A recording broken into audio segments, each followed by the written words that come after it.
Mengurus anak-anak jauh lebih sulit daripada kita bekerja di luar rumah.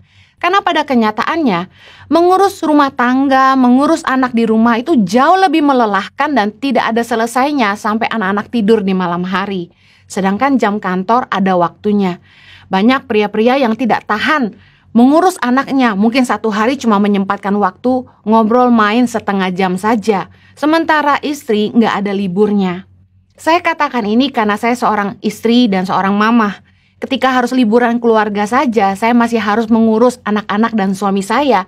Sehingga sebenarnya bagi para wanita, ibu rumah tangga itu nggak ada liburnya. Banyak orang yang berpikir bahwa ibadah itu hanya ketika datang ke gereja, ke tempat ibadah, ketika kita berdoa, ketika kita puasa, waktu kita berdoa, baca firman. Tapi tahukah Anda bahwa memelihara keluarga adalah ibadah?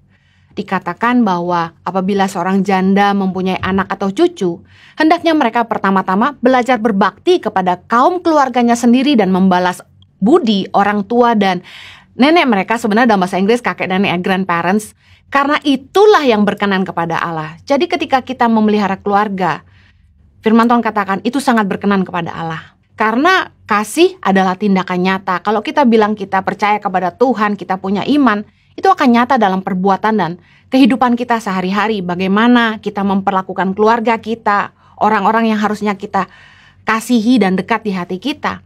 Karena ukurannya begini, bagaimana kita mau punya kasih buat orang yang lebih jauh kalau dengan orang terdekat aja kita nggak bisa belajar mengasihi.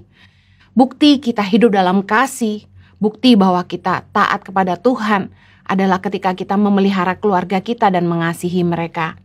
Kalau Anda ingin belajar jadi berkat, mulailah dari rumah. Jadi berkat di rumah sendiri dulu, baru jadi berkat di mana-mana. Memelihara orang tua di masa tua adalah ibadah.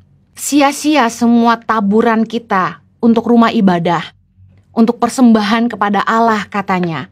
Kalau dalam kehidupan kita sendiri, kita tidak peduli sama orang tua kita.